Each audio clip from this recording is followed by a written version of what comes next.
வணக்கம். இரவு நேர பிரதான செய்திகளின் ஊடாக நர்மதா சிறையில் முதலில் தலைப்பு செய்திகள். முதலாம் தரத்திற்கு மாணவர்களை அனுமதிப்பதற்கு புதிய சுற்று நிருபம் கிடைத்தது அனுமதி. உயர்தர பரீட்சையை ஆகஸ்ட் மாதம் நடத்த வேண்டும் விடுக்கப்பட்டுள்ள கோரிக்கை. போர் தணிந்த நிலையில் பாகிஸ்தானில் தரையிறங்கினார் ஈரான் ஜனாதிபதி. இனி விரிவான செய்திகள். அடுத்த வருடம் முதல் அரசு பாடசாலைகளில் முதலாம் தரத்திற்கு மாணவர்களை அனுமதிப்பதற்காக புதிய விதிகள் மற்றும் அறிவுறுத்தல்கள் அடங்கிய சுற்றறிக்கை ஒன்றை வெளியிடுவதற்கு அமைச்சரவை அங்கீகாரம் வழங்கியுள்ளது. கல்வி, உயர்கல்வி மற்றும் தொழில் கல்வி அமைச்சராக பிரதமர் கரினி அமரசூரிய சமர்ப்பித்துள்ள இந்த விசேட யோசனைக்கு அமைச்சரவை இவ்வாறு அனுமதி வழங்கியுள்ளது. ஒவ்வொரு வருடமும் அரசு பாடசாலைகளில் முதலாம் தரத்திற்கு மாணவர்களை அனுமதிப்பது தொடர்பாக சுற்றறிக்கை அறிவுறுத்தல்கள் வெளியிடப்படுவது வழமையான ஒன்றாகும். இந்த நிலையில் கல்வியை பெறுவதற்கான சமமான மற்றும் நியாயமான வாய்ப்புகளை உறுதி செய்தல், இந்த செயல்முறையின் வெளிப்படைத்தன்மையை அதிகரித்தல் மற்றும் முறைகேடுகளை குறைத்தல் ஆகியவை இந்த புதிய நடவடிக்கையின் நோக்கம் என குறிப்பிடப்பட்டுள்ளது. லஞ்சம் அல்லது ஊழல் ஒழிப்பு விசாரணை ஆணைக்குழு, இலங்கை மனித உரிமைகள் ஆணைக்குழு, அதிபர்கள் மற்றும் கல்வி அதிகாரிகளின் கருத்துக்கள் மற்றும் ஆலோசனைகள், புதிய கல்வி சீர்திருத்தங்கள் ஆகியவற்றை கருத்தில் கொண்டு இந்த புதிய சுற்றறிக்கை தயாரிக்கப்பட்டுள்ளது.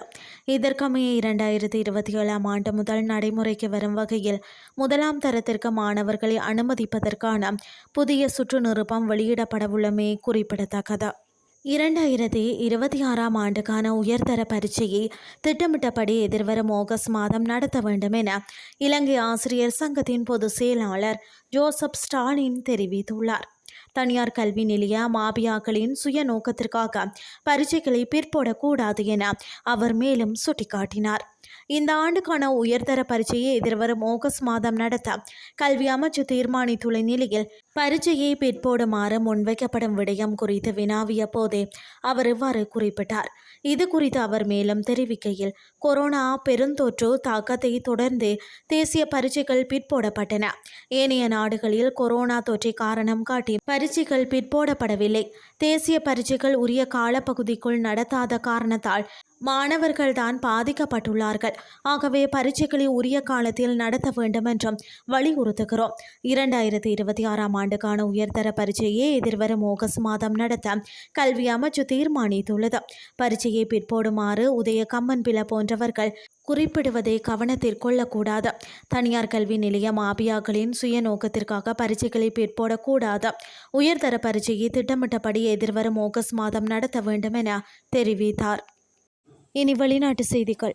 அமெரிக்காவும் இஸ்ரேலும் பிப்ரவரி 28 அன்று ஈரான் மீது தாக்குதலை நடத்திய பின்னர் சுவிட்சர்லாந்தில் இடம்பெற்ற பேச்சை அடுத்து ஈரான் ஜனாதிபதி மசூத் பெசக்கியான் அரசு முறையை பயணமாக பாகிஸ்தானுக்கு விஜயம் மேற்கொண்டுள்ளார். பாகிஸ்தான் ஜனாதிபதி ஆசிப் அலி சத்தாரி, பிரதமர் ஷெபாஸ் ஷெரீப் மற்றும் துணை பிரதமரும் வெளியுறவு அமைச்சருமான இசாக் டார் ஆகியோர் தலைநகர் இஸ்லாமாபாத் அருகே உள்ள ஒரு இராணுவ தளத்தில் செவ்வாயன்று ஈரான் தலைவரை வரவேற்றனர்.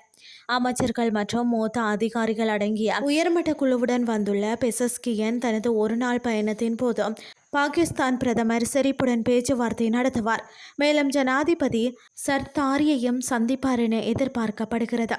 பாகிஸ்தானின் வெளியுறவு அமைச்சகத்தின்படி செனட் தலைவர் யூசுப் ராசா கிலானி, தேசிய சட்டமன்ற சபாநாயகர் அயாஸ் சாதிக் மற்றும் துணை பிரதமரும் வெளியுறவு அமைச்சருமான இசாக் டார் ஆகியோரும் ஈரானிய தலைவரை சந்திப்பார்கள். ஈரான் மீதான போரை முடிவுக்கு கொண்டு வருவதற்காக பாகிஸ்தான் மற்றும் கத்தார் மத்தியஸ்தத்தில் சுவிட்சர்லாந்தின் பர்கன்ஸ்டாக் நகரில் அமெரிக்காவிற்கும் ஈரானுக்கும் இடையே நடைபெற்ற முக்கியமான முதல் சுற்று பேச்சுவார்த்தையை தொடர்ந்து பெசக்கியனின் இந்த பயணம் அமைந்துள்ளது.